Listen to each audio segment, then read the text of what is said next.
দেখো তোমার ভাই কত রোমান্টিক, নীলার জন্য ফুল আনছে। তুমি তুমি কি আনছো? আমার ভাই রোমান্টিক, ও ভালো।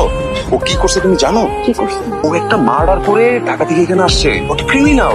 এই টাইপের ছেলেরা কিন্তু মেয়েদেরকে ধোকা দেয়। নীলারও তো সমস্যা আছে। কি বলো? কিছু বলবি? ফ্রান্স ছেলেটা ভালো না দোস্ত, তুই আর আগাস না। মানে ও একটা ক্রিমিনাল, খুনের আসামি। ওর নামে খুনের মামলা চলছে। নীলা মানে নীলার ক্যারেক্টার একটু ঝামেলা আছে। মানে নীলা যখন ক্লাস 9-এ পড়তো তখন একটা ছেলের সাথে ও বাসা থেকে পালা গেছে। তারপরে ওরা বিয়ে করে 3 দিন ছিল একসাথে। मैंने तेरा नाम दिल रख दिया, मैंने तेरा नाम